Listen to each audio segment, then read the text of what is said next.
आ जाएगा कि हमारी बातों को मानेंगे। वेद की बातें बहुत सी मान ली उन्होंने, लेकिन न्यू को नहीं कहे या वेद में लिख रखी है, मानने हैं उनकी, कुरान में नहीं, उनकी जो है ना बाइबल में नहीं। और महर्षि दयानंद से जब पूछा ने अंग्रेज ने, बोले देखिए हमारा बाइबल का कमाल, हमारे राज में सूर्यास्त नहीं होता। बोले बाइबल का कमाल नहीं है, ये वेद का कमाल है। स्वामी जी बोले, बोले कैसे? बोले दिखाओ बाइबल में कहाँ ये बातें जो तुम मान रहे हो। तुम बाल विवाह नहीं करते, हमने वेद की बातें छोड़ दी, तुमने माननी शुरू कर दी। तारा कितना बाइबल में ये बातें पा जाए तो मेरे को दिखा दो। अब घनी बात बता दी उन्होंने। चलो मैं ये विषय से इधर उधर नहीं जाऊंगा। माँ जो है जाया क्यों कहा? जाया किस लिए कहा? भाई माँ भी होगी, जननी भी होगी, माता होगी। जाया पैदा करने वाली। किसको पैदा करने वाली? हमारे शब्द बड़े गूढ़ और सार्थक है, रहस्यपूर्ण है। पंडित रामनिवास जी, हमारे शब्द इतने गूढ़ है वेदों के, कौन कमी निकाल दे? परमात्मा की कमी काट सके कोई नहीं निकाल सकता। जाया पति को पैदा करने वाली। पति को पैदा करती है क्या? करती है, इसलिए जाया कहा। अरे पति को ही तो पैदा करती है अपने पेट से, वो जो बोगे वो तो जन्मेगा। पुत्र पिता का प्रतीक होता है। गेहूं बोगे गेहूं जन्मेगा, और सरसों बो रखी सरसों जन्मेगी। तो पति बोगे तो पति कौन जन्मेगा? पति का बीज ही तो है वो, इसलिए उसको जाया कहा। कितना गूढ़ रहस्यपूर्ण बातें हैं हमारी सारी।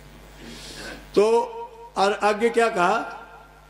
आगे कहा वाचम वदतु शांतिवाम, शांतिदायक शब्द बोले। शांतिदायक शब्द बोले कौन? पत्नी। और पति भी वैसा ही बोले। दोनों के लिए है ये कि दोनों आपस में शांतिदायक शब्द बोले। एक मान लो घना गर्म हो जा तो दूसरा नरम हो जाए, बात बिगड़ेगी ही नहीं। वो गर्म हो तो वो हो जाए। अच्छा नमस्ते को अपना लो, सारी समस्याएं दूर। प्रातः काल उठते ही और पत्नी पति के चरण छुए नमस्ते करे कि देव जी नमस्ते, और वो कहे देवी जी नमस्ते। और एक ने मेरे से एक प्रश्न कर दिया, बोला जी आपकी बात तो हमने पकड़ ली और उससे हमारी बहुत सी समस्या हल होगी, लेकिन एक आध ऐसी ग्रंथि बनने लग गई। मैं कैसे? बोले आप कहते हो पत्नी पति को सुबह उठते ही और सोने से पहले नमस्ते करे, और अपनी सास के पैर दबाए सुबह उठते ही, और टखने से लेके घुटने तक, और घुटने से टखने तक। और कई बार इस उम्र में भाई थोड़ा बहुत दर्द भी हो जाए, थकान हो जाए, तो माताएं आशीर्वाद को लंबा कर देती है। नहीं सोचिए अलग ही रहे कि दूध दो नहाओ, पुतो फड़ो, जुग जुग जियो, फिर दो रही जाओ उनमें। तो बोले दो टाइम न्यू करो, आशीर्वाद मिलेगा, तुम्हारा जीवन सुखमय बन जाएगा। फिर बोला हमारी तेरे के ग्रंथि बन गई। नु बोला जी मारे घराली वक्त उठ ले है, मारे था क्या आऊँ छू, मैं थोड़ी देर तो उठूँ, बस जाते ही सीधी रसोई में जा। और रसोई में बर्तन साफ करने लग गए और अपने झाड़ू बुहारी 100 काम है। और मैं नहीं सोचूं देवी जी आओगी, मेरी दिनचर्या शुरू होगी, वह मन नमस्ते करेगी। तो बोले मेरे तो ये बात बड़ी गड़बड़ हुई। और उसने पता को नहीं, देवी को पता नहीं रसोई में है कि देवता जाके बैठा है, और देवता उठ लिया। उसने क्या पता बेचारी ने? मैं लेते ने वो आनंद लेना नहीं सीखा। माँ क्या? माँ तेरे लिए सटे और डरा रहे हैं, तू नू देखे मेरी देवी जी काम में लग रही है, और वह बर्तन भांडे मांजने लग रही है, और साफ सफाई करने लग रही है, और तू पीछे तो जाके हाथ जोड़ के न्यू कह देगा ना देवी जी नमस्ते, देवी जी नमस्ते। और वो भांडे छोड़ के एकदम से, और फिर मुड़ के और तेरे चरण छू के नहीं कहेगी देवता जी नमस्ते। उसमें कितना आनंद आएगा मुखा। बोले अच्छा न्यू भी हो जाए, मानू भी करना है। और उसने क्या पता देवता जाके बैठा वहां। तो हमें इस प्रकार का वातावरण अपने घरों में रखना चाहिए। अच्छा फिर पति पत्नी बच्चे थोड़े हुआ करें कि पुत्र आज्ञाकारी हो और पति पत्नी का ये संबंध हो, बहन भाई भी तो होते हैं। अगले ही मंत्र में अथर्ववेद में क्या बताया? अथर्ववेद में बताया कि भ्राता भ्रातरम द्विक्षण मां, भाई भाई से बैर ना रखे, आपस में ना लड़े, और सब सार मुत सबसा। और बहन दोनों बहनें भी आपस में ना लड़े और भाइयों से ना लड़े, झगड़ा ना करें। तो क्या करें? और ये सब शब्द है ना, ये सारे शब्द अंग्रेज ने ABCD में फिट कर दिए। उन्होंने बना दिया सिस्टर, और संस्कृत करती है संसर। इतना ही फर्क है। उन्होंने किम मिलावट कर दी। मारुति ने कोई चोरी की ले जाएगा, नेम प्लेट बदल देगा और किम कर देगा, किम करेगा। हम कहते चरित्र CS के चय बने हैं, उन्होंने क्या बना दिया करेक्टर। और चाय भी बनाओ सीएस से, उनका कोई नियम सिद्धांत तो है नहीं, सीएस से चाय भी बनाओ, चंद्र सिंह बना दे और क्यों कर दे, और सीएस से कह भी कैरेक्टर एक टी और फसादी में चरित्र है, सारी चीजें। ये बहुत लंबी बात हो जाएगी लेकिन मैं इसको शॉर्ट करूँ। अच्छा, उसमें क्या कहा कि भ्राता भ्रातरम द्विक्षणमा संसार में तो सबसा, और फिर आगे क्या कहा, आगे सम्मंच इकट्ठे होकर के मिलजुल करके सहवर्ता भूतवा, एक उद्देश्य वाले और एक चित्त वाले होकर के, और वाचम मधुर भद्रिया, कल्याणकारिणी वाणी बोले, मधुर वाणी और सुंदर वाणी बोले, मुंह से, और मुंह से बोलना सीख लेने तो सारे वाणी के जो दोष है ना वो दूर कर दे हम।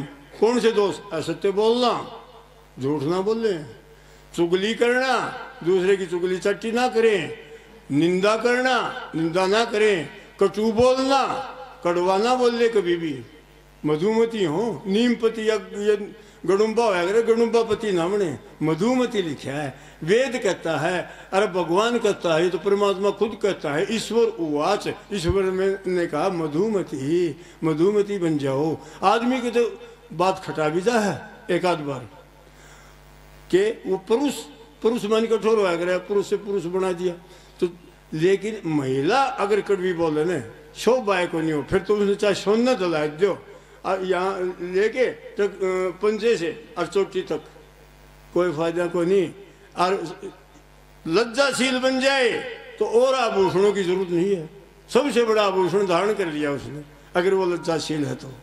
और भाई एक आध बार जो है ना ऐसा भी हो जाता है कि पति को नाराज कर देती है ना, और पति का सबसे पहला काम क्या है, अब रोटी कौन खाओ, उसने सोचे देखो खानदानी घर की होगी ना तो यूं कहेगी मेरा भोजन आज सार्थक नहीं हुआ, बनाया हुआ, और मेरा इससे बढ़ करके कोई बेइज्जती अपमान नहीं हो सकता, और वह राज्य करे तो क्यों करे, बालक जो छह भी ना कहा, और उसके माध्यम से क्यों कर बोला, कह दे तेरे पिताजी ने खा लेंगे, कोई बात नहीं, ये है वो कि जान है, वो कि बोल रहा है, और इससे अच्छा बच्चे को एक तरफ सुला के और हाथ जोड़ के अपने पति के पास जाए और नु कहे देवता जी नमस्ते। भाई कितना रूस रहा हो, एक बार होठ जरूर आ लेंगे, होठ फड़फड़ाऊंगे थोड़े है, और एक बार बोलिया और काम बन गया। और भाई एक आध बार ऐसा भी होता है कि पति अपनी देवी को नाराज कर बैठता है, और वह नाराज होकर बैठ जाए, और गृह मंत्री ने कर दी हड़ताल, वो उठे को निष्पा, क्यों काम तो सारा वही संभाल रही है सब कुछ, और वह रूठ गई, और वो लाटसा बन के दिखा होगा, नो कहा पूछा बिना थोड़ा कह दे रहा तेरी माँ ने, नो लाई कुछ ना हुआ मैं ऐसा कर दूंगा, याद रखेगी फलाना दखड़ा है, पर दिन बात तुम कह दे अपना वक्त विचार ले, और वो रूठी बैठी, गलती तेरी है तो तू इतना तो सोच ले, ऐसा क्या अहंकार हो गया, ऐसा क्या बन गया तू, तो बोला जी क्या करना चाहिए, मैं अपना हाथ अपने से मिलाओ, पड़ोसी ने बुलाने की जरूरत नहीं, समझौता करनी है, बुलाओ नमस्ते को समझौतावादी समझ लो, ये सबसे बड़ा जज है, और यो करवाओगा समझौता, और हाथ मिला करके और रूठी हुई पत्नी के पास जाए और यूँ कहे देवी जी नमस्ते। भाई कितनी रूस रही हो, एक बार होठ जरूर हलाओगी जो सच्चे हृदय से करेगा, और एक बार होठ हाल ले और काम बढ़ गया, आस्ते से बोलोगी नमस्ते, और पास नमस्ते बोलना बंद हो है, वो चालू हो जाता है। कितनी बढ़िया बात है, अरे वेदों की बात मान ली जाती तो हमारे घर स्वर्ग बन जाते। अच्छा वाचम वदत भद्रिया कल्याणकारिणी वाणी बोले, एक बार युद्ध चल रहा था महाभारत का, और युधिष्ठिर हो गया घायल और मेडिकल कैंप में पहुंच गया, चिकित्सा केंद्र में, और वहां पहुंच गया, और अर्जुन ने बेरा बटा कि मेरे ज्येष्ठ भ्राता पांडव की तो मृत्यु हो गई थी, ज्येष्ठ भ्राता जो बड़ा भाई होता है सीनियरिटी वाइज है अपने तो, कि भी जो सबसे वरिष्ठ है वो पिता के समान समझो, उसके पिता की मूर्ति उसमें देखो और उसका आज्ञाकारी बनो। और वो बोला भाई लड़ाई की देखी जाएगी, मेरे भाई की कुशल क्षेम पूछ के आऊँ, वो गया सीधा, और वहाँ जा करके और उसने नमस्ते करी, और बोला भ्राता जी आपका क्या हाल है, बोला भाई मैं ठीक हूँ, और वैद्य न्यू कहता है, ये हकीम डॉक्टर न्यू कहता है कि तू जल्दी ठीक हो जाए, घाव भर जाएगा, मेरे पास ऐसी बढ़िया बढ़िया औषधियाँ हैं, यहाँ तक भी लिखा है चरक सुश्रुत में कि लड़ाई करते समय यदि आपका हाथ कट करके मैदान में गिर जाता है ना तो उसको भी वापिस कैसे जोड़ा जाए। सुश्रुत पहला सर्जन था आधुनिक जमाने का भी, और पुराने जमाने में तो पता नहीं क्या क्या हुआ करते, और जब जोड़ के अरिशे घाव भर दिया करते फिर लड़ाई करने लग जाया करते। तो बोला भाई मैं तो ठीक ठाक हूं, जल्दी ठीक हो जाऊंगा। युधिष्ठिर ने एक प्रश्न पूछ लिया, ने बोला क्या लड़ाई जीत ली गई? अर्जुन बोला ना भाई लड़ाई तो जीती नहीं गई है। तो बोला लानत है तेरे गांडीव धनुष पर, धनुष का नाम गांडीव था उसका, लानत है, धिक्कार है तेरे उस पर। भाई वो तो क्षत्रिय था, तलवार काट ली। श्री कृष्ण बोला क्या करने चले हो? श्री कृष्ण ना हो दिन में बिना कै बार कट रहे मरे, और श्री कृष्ण बिना युद्ध क्यों कर जीता जाए? इतना बड़ा योगी राज पूरी पृथ्वी पर उस जमाने में इतना चतुर बुद्धिमान योगी कोई नहीं था। और महर्षि दयानंद सत्याग्रह प्रकाश में लिखते हैं जन्म से लेकर मृत्यु पर्यंत तो उस व्यक्ति ने कोई बुरा कर्म नहीं किया, इस प्रकार का आदमी था वो। तो ऐसा आदमी वो ले रहे और वो दौरा खड़ा हुआ अनर्थ होने देता है। बोले जी मैं मारूंगा। बोले क्यों? बोले इसलिए मारूंगा कि मेरे मैंने व्रत ले रखा, मैं क्षत्रिय हूं कि मेरे गांडीव धनुष को अगर कोई अपमान करेगा उसके लिए लानत कहेगा, धिक्कार कहेगा, उसकी गर्दन धड़ से अलग कर दूंगा। बोला आदमी हथियार से नहीं मारे जाते, मारने के और तरीके भी हैं। बोले मारने का और तरीका क्या है? बोले अपने से बड़ों को तू कह दे, ताकि तू कौन होता है? पिताजी है, माताजी है, माँ ने कह दे तू कौन होती है, बड़े भाई को कह दे तू कौन होता है, ताऊ ने, चाचा ने, जो भी है। बोले उसके पल्ले क्या रह जाएगा, फिर मर गया वो तो। मैंने सोचा बात तो ठीक है। जब छोटा बच्चा या लड़का या नाते में छोटा हो अपने से बड़े को कह दे तू कौन होता है, मर गया वो तो, उसमें क्या रह गया? हथियार तो मारने की जरूरत है को नहीं। भाई बड़ा पश्चाताप हुआ। किसको? अर्जुन को। ओहो मैं तो आज कुमार्ग पर चला गया सुपथ छोड़ करके, और मेरे को तो बड़ा आज पछतावा हुआ। तो बोले क्या बात हुई? बोले मरूंगा, आत्महत्या करूंगा। श्री कृष्ण मरण दे था, इतना बढ़िया मार्गदर्शक वहां। वो कहने लगा भाई मरने के और तरीके भी हैं, फांसी का फंदा चुम्मा या गर्दन काट लो या रेल का तड़ा सिर दे दो, ये मरण के तरीके नहीं है, या दवाई पी जाओ, तरीके और भी। बोले क्या? बोले अपनी बड़ाई आप मारो, दूसरे का नंबर ना पड़ने दो, रावण की तरह से आप पे मर जाएगा। रावण किसी की सुनाई नहीं करता, इतना अहंकारी था, अपनी प्रशंसा खुद करो, जल्दी तारा काम बढ़ जाएगा।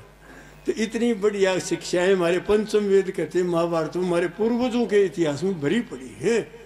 और भाइयों का ऐसा मेल, राम और लक्ष्मण की तुमने सुनी होगी ना, जब मेघनाद की शक्ति से और लक्ष्मण जो मूर्छित हो गया, बेहोश हो गया, और भाई उसका तो बाजू सा टूट गया। दशरथ आला पटल छोरा का, वो कौन थे? श्री रामचंद्र जी हमारे मर्यादा पुरुषोत्तम थे। और वो बोले हो चाड़े हो गए भाई, यो क्योंकि जी भी सका है, क्योंकि इसमें बावड़िया हुआ यो किसी तरह। वैद बुला गया, सुधनवा वैद उस समय का माना गया, बोला इसको मैं ठीक कर सकता हूँ, संजीवनी बूटी लेनी पड़ेगी, लेकिन अंधेरा प्रकाश होने से पहले पहले रात आ जाए मैं ठीक कर दूँ। उसके गुण न्यू के न्यू रहेंगे, गुण धर्म जो है। फिर हनुमान बोले भाई क्यों चिंता कर रहा है, जब तक मैं हूँ तेरे साथ। ईब ला दूँ, मेरे पास बड़े तीव्रगामी चीज है, उनके ऊपर बैठ करके और उड़ जाके वो टकरा गया, न्यू चमकती पाओगी, न्यू है वो है। उन्होंने सोचा कौन सी ले जा, कदे बदल मा ले जा रही, इतना टाइम को नहीं उल्टा आऊँ। वो सब सिर ठा लिया। अब इसमें सारी जड़ी बूटी सही है, इनमें पिछाड़ देंगे, पत्ते पुत्ते सबके मिलते जुलते से मैं पहचान नहीं पाया। फिर नुला पाठ ठा लिया, पाठ उठा कर किसे पाठ अपने कहीं नहीं दे हैं, गोसा की हेल भर जाओगे है पूरा बटोरा ठा लिया। और अपने छोर में तो पूरी लिया हो ना घनी सारी, और पूरा ही छोर ठा लिया। ये तो कहने की बातें हैं, अपनी मुहावरे हैं अपने। अब पहाड़ उठा लिया, पहाड़ उठा कर रखी था, ऐसे में वो बातें दिमाग ताले जड़ रखे हैं, इसी बातों ने मानने। और पौराणिकों से पूछ ले, बोले ठाक ही लाया था। और चिटली आंगली पर इसने ठा लिया कृष्ण ने।